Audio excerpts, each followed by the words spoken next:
नमस्कार, स्वागत है आपका सिटी तालका फटाफट में। मैं राज वर्मा। आइए नजर डालते हैं आज की हेडलाइंस पर। जींद उपचुनाव के 3 नेता पलट सकते हैं उपचुनाव की बाजी, नहीं खोले पत्ते। नगर पालिका कर्मचारी समिति का चुनाव हुआ संपन्न, सुभाष चिंडालिया बने प्रधान। आर्य नेता आजाद सिंह ने गो अभ्यारण्य पर देरी का पूछा कारण, धरने प्रदर्शन का किया ऐलान। सचिवालय के बाहर दूसरा दरबार लगाया, क्रांतिकारी सेना संगठन ने कहा अफसर है जनसेवक। दीवाना गांव में संदिग्ध अवस्था में मृत मिला खेत मजदूर, करंट से मौत होने का कारण बताया गया। दवा की डबल डोज से महिला की मौत, लंबे इलाज से डिप्रेशन में थी मृतिका। सक्षम युवा संगठन ने मांगा काम, उपायुक्त के नाम दिया ज्ञापन।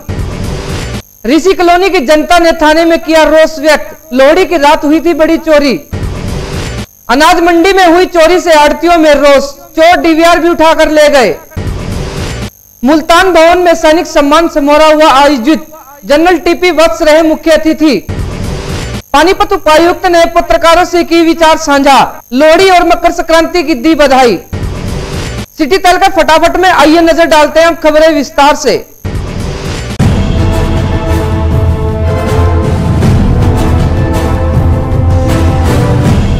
जैसे जैसे जींद उपचुनाव की 28 जनवरी की तारीख नजदीक आ रही है, वैसे वैसे चुनाव की गर्मी बढ़ती जा रही है। जातिगत समीकरणों के दृष्टिगत जोड़ तोड़ की राजनीति पूरे चरम पर है। कभी आप पार्टी या भाजपा के लोग जेजेपी में शामिल हो रहे हैं, तो कभी कांग्रेस के रूठे हुए पुराने वर्कर वापस घर लौट रहे हैं और यह सिलसिला जारी है 28 तारीख तक बदस्तूर चलने वाला है। इसी संदर्भ में भाजपा की टिकट मांग रहे 3 ऐसे उम्मीदवार जो टिकट से वंचित हो गए थे, वे भले ही घर बैठे दिखाई दे रहे हैं, लेकिन उनका दिल और दिमाग पूरी तरह से चुनाव में लगा हुआ है। जहां पूर्व मंत्री मांगेराम गुप्ता खामोशी की चादर ओढ़े घर बैठे हैं, वहीं कंडेला खाप के प्रधान टेकराम व पूर्व सांसद सुरेंद्र बरवाला ऐलाने जंग के किरदार में दिखाई पड़ रहे हैं। हाल ही में सुरेंद्र बरवाला ने एक कार्यकर्ता सभा भी की थी, उसमें अपना दमखम भी भाजपा को दिखाया था। इसके अलावा टेकराम कंडेला ने भी 16 जनवरी का समय दिया था। हालांकि दोनों ही नेता कोई भी फाइनल डिसीजन जल्दबाजी में नहीं लेना चाहते। टेकराम कंडेला ने तो अपना फैसला 23 जनवरी तक रोक ही दिया है। ज्ञात रहे कि इनेलो की ओर से यह प्रचारित किया जा रहा है कि ओम प्रकाश चौटाला 23 जनवरी को जींद आएंगे। मुमकिन है कि यह महज इत्तेफाक हो कि जिस दिन जींद में ओम प्रकाश चौटाला का आना संभावित है, वही दिन टेकराम कंडेला ने अपना फैसला लेने के लिए चुना है। इसी प्रकार से सुरेंद्र बरवाला भी कोई बड़ी घोषणा आने वाले 2 दिन में कर सकते हैं। हालांकि सुरेंद्र बरवाला के फैसले पर जींद के लोगों की खास निगाहें हैं, क्योंकि बरवाला सांसद भी रह चुके हैं और भाजपा से उन्हें पिछला चुनाव भी लड़ा था। संभव है कि सुरेंद्र बरवाला कोई नया सियासी फैसला लेने की घोषणा करे। हालांकि यह भी कयास लगाए जा रहे हैं कि यदि भाजपा हाईकमान सुरेंद्र बरवाला और टेकराम कंडेला को भविष्य की राजनीति के लिए कोई पक्का आश्वासन दे, तो संभव है कि वे अपना बनाया हुआ दबाव भाजपा के पक्ष में कन्वर्ट कर दे। इसके बावजूद जिस प्रकार राजनीति अनिश्चय और संभावनाओं का गेम माना जा रहा है, उससे यह कहना असंभव है कि अगला कदम किस नेता का क्या होगा। लेकिन इतना तय है कि जींद उपचुनाव में सुरेंद्र बरवाला, टेकराम कंडेला व मांगेराम गुप्ता किसी भी उम्मीदवार के चुनाव को नया ट्विस्ट देने में सक्षम है। तो 28 तारीख को अपना एक कीमती वोट ऐनक चश्मा का बटन दबाकर दिग्विजय सिंह के जेजेपी नेता दुष्यंत चौटाला ने इनेलो से अलग होकर भले ही नई पार्टी बना ली, लेकिन इनेलो का चुनाव निशान ऐनक उनके दिलो दिमाग में आज भी बसा हुआ है। यही कारण है कि जींद उपचुनाव में एक रात्रि सभा को संबोधित करते हुए सांसद दुष्यंत चौटाला ने अपने भाषण में दिग्विजय के लिए वोट मांगते हुए जनसभा में मौजूद लोगों से ऐनक के निशान का बटन दबाने की अपील कर डाली। जरा सुनिए क्या कह दिया दुष्यंत चौटाला ने। तो 28 तारीख को अपना एक कीमती वोट ऐनक चश्मा का बटन दबाकर दिग्विजय सिंह के 28 तारीख को अपना एक कीमती वोट ऐनक चश्मा का बटन दबाकर दिग्विजय सिंह के। अलबत्ता जब कार्यकर्ताओं ने दुष्यंत को टोका, तब कहीं जाकर दुष्यंत को एहसास हुआ कि वह क्या कह गए। हालांकि बाद में अपनी गलती दुरुस्त करते हुए दुष्यंत चौटाला ने कप प्लेट का बटन दबाने की अपील की। दिग्विजय सिंह के कप प्लेट का बटन दबाकर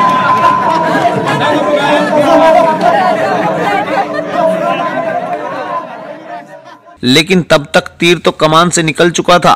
जाहिर है मौजूद लोग हंसे बिना नहीं रह सके। दुष्यंत चौटाला का यह वीडियो तेजी से वायरल हो रहा है। उसके पथ पर ले जाना चाहते हैं तो 28 तारीख को अपना एक एक कीमती वोट ऐनक चश्मा का बटन दबाकर दिग्विजय सिंह के थंबनेल का बटन दबाकर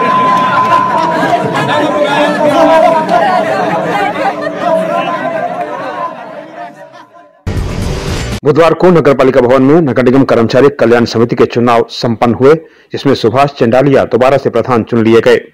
कुल 819 मतों में से 706 मत डाले गए थे, इसमें से 14 वोट रद्द कर दिए गए। सुभाष को 658 वोट मिले, जबकि उनके प्रतिद्वंदी देशराज को 54 वोट ही मिल पाए। बीते दिन सफाई कर्मचारी यूनियन के एक अन्य घटक के कर्मचारी संघ के पूर्व प्रधान सुनील कुमार की अध्यक्षता में रोष व्यक्त करते हुए उपायुक्त को ज्ञापन दिया गया था और चुनाव रद्द करने की मांग की गई थी। उसमें आरोप लगाया गया था कि सुभाष केवल अपने समर्थकों के वोट बनाने की प्रक्रिया की मंजूरी करवाकर धांधली कर रहा है। जवाब में सुभाष ने कहा था कि विरोध करने वाले दूसरी यूनियन के लोग हैं। उधर विरोधी ग्रुप का आरोप है कि सुभाष के सामने खड़ा प्रतिद्वंदी भी सुभाष का अपना ही आदमी था, जिसने डमी उम्मीदवार के रूप में चुनाव लड़ा।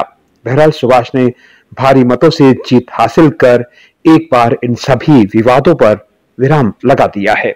मैं अपने कर्मचारियों की मांग हमेशा उठाता हूं और उठाता रहूँगा, और जो इनका हक है उसके प्रति सरकार के खिलाफ जो लड़ाई है उसको लड़ने के लिए मैं तैयार हूं।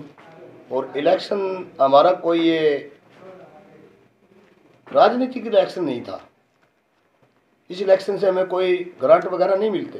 ये इलेक्शन हमारा एक किस्म का फ्रेंडली मैच होता है और हमें मिलजुल करके फिर सरकार के खिलाफ आवाज़ उठानी होती है। बुधवार को समाजसेवी आजाद सिंह आर्य और अन्य गोप्रेमी उपायुक्त पानीपत से मिलने लक्ष्य सचिवालय गए, जहां कथित रूप से उन्हें निराशा हाथ लगी है। आजाद सिंह आर्य ने बताया कि सड़कों पर घायल व बेसहारा गोवंश घूमता है, इससे गोप्रेमियों को भारी कष्ट पहुंचता है। इसके लिए मुख्यमंत्री हरियाणा ने स्पष्ट निर्देश दे रखे हैं, लेकिन इसके बावजूद प्रशासन इसमें गंभीरता नहीं दिखा रहा। उन्होंने कहा कि छाजपुर ग्राम पंचायत ने नई गौशाला बनाने के लिए बीडीपीओ के पास प्रस्ताव भेजा हुआ है, लेकिन संबंधित पंचायत अधिकारी ने उन कागजों को रोका हुआ है। इसके अलावा 20 दिसंबर 2014 को मुख्यमंत्री ने गांव नयन में गौ अभयारण्य बनाने की घोषणा की थी, लेकिन 4 साल से ज्यादा का समय बीत जाने के बावजूद भी आज तक उस पर कोई कार्यवाही नहीं हुई। यदि प्रशासन इस पर अमल कर लेता तो आज पानीपत की सड़कों पर भटकते गोवंश को सहारा मिल जाता। इन्हीं बातों को लेकर वे उपायुक्त पानीपत से मिले थे, जिसमें उनका कहना है कि उन्हें निराशा ही हाथ लगी है। उन्होंने घोषणा की है कि यदि 1 सप्ताह के अंदर प्रशासन ने आवश्यक कार्यवाही अमल में नहीं लाई तो वे धरना प्रदर्शन शुरू कर देंगे। डीसी के दरवाजे के बाहर खड़े रहे हम, कोई पर्सनल काम लेके कभी भी पुलिस प्रशासन के पास नहीं आते या डीसी के पास नहीं आते। सैकड़ों गौ माता प्रतिदिन भूख से और सड़कों पर घायल हो रही है।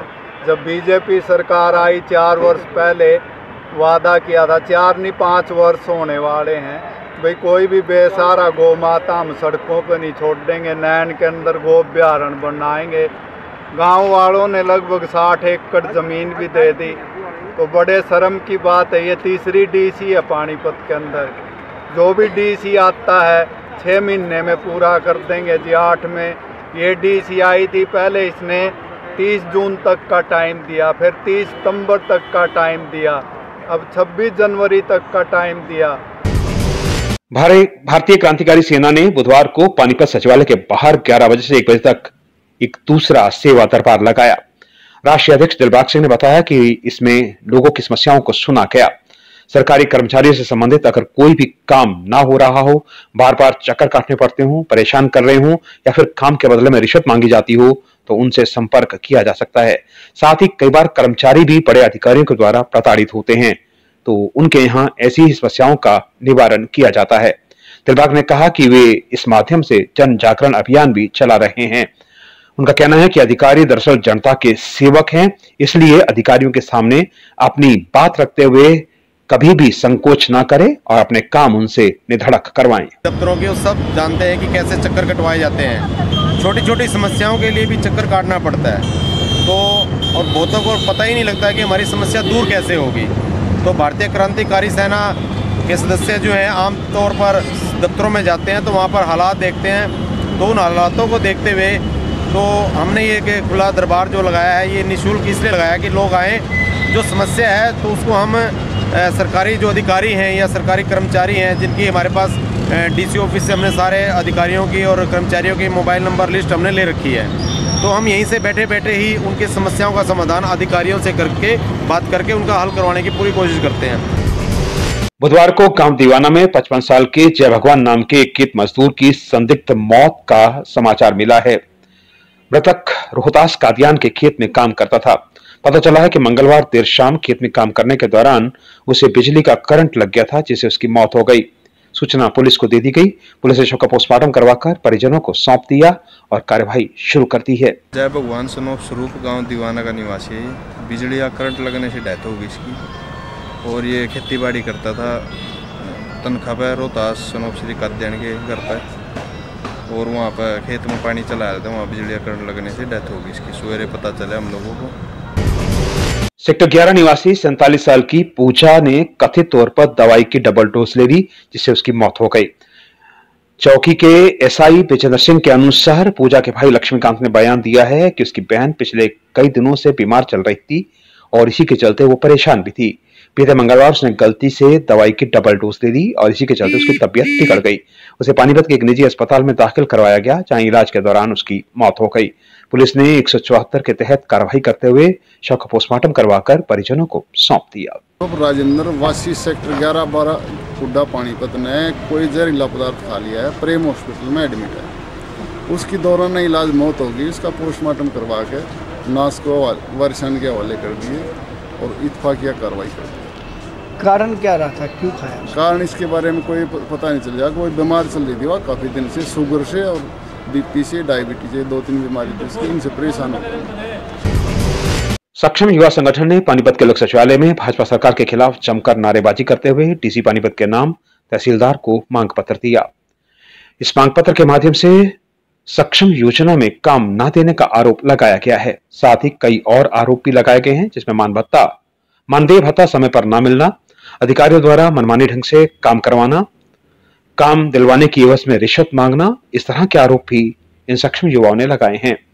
संगठन की प्रधान पूजा ने कहा कि युवाओं को लगातार काम दिया जाए ताकि आर्थिक तंगी से उन्हें निजात मिल सके। आज हम सभी सक्षम युवा अपने खिलाफ हो रहे शोषण के अगेंस्ट यहाँ खड़े हुए हैं, क्योंकि अधिकारियों द्वारा मनमानीपूर्ण रवैया अपनाया जा रहा है और सरकार द्वारा जो हमें आउटसोर्सिंग पॉलिसी पार्ट 2 के तहत लेने का वादा किया गया था उसको भी पूरा नहीं किया गया। तो जिसको लेकर हम सक्षम युवा यहाँ 6 महीने से और नियमित रोजगार देने का जो सरकार द्वारा वादा किया गया था उसको भी पूरा नहीं किया गया है। तो हम अपनी समस्याओं को लेकर आज यहाँ पर खड़े हुए हैं। बुधवार को ऋषि कॉलोनी के निवासी बड़ी संख्या में इकट्ठे होकर थाना चांदीबाग पहुंचे, जहां उन्होंने कॉलोनी में हो रही आर्थिक चोरी की वारदातों के खिलाफ रोष प्रदर्शन किया। स्थानीय निवासी अभिनव ने बताया कि 13 जनवरी की रात को लोहड़ी पर्व मनाने के बाद वे लोग सो गए थे, लेकिन जब सुबह उठे तो घर के दरवाजे खुले पाए गए। घर से करीब 3.5 लाख रुपए का कैश और 4.5 लाख रुपए की ज्वेलरी गायब मिली। इसकी सूचना तुरंत उन्होंने 100 नंबर पर पुलिस को दी। पीड़ितों का कहना है कि वारदात होने के बाद पुलिस द्वारा अभी तक कोई भी कार्रवाई न करने से वे आहत हैं। वहीं एक अन्य महिला का कहना था कि कॉलोनी में आए दिन इस तरह की घटनाएं होती रहती हैं।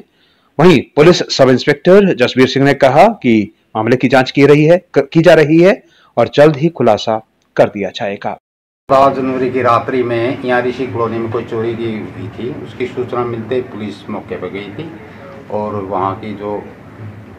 वहाँ मौके पर तफ्तीश की गई और इस संबंध में मुकदमा दर्ज कर लिया गया है और इसकी तफ्तीश हर पहलू से हम कर रहे हैं।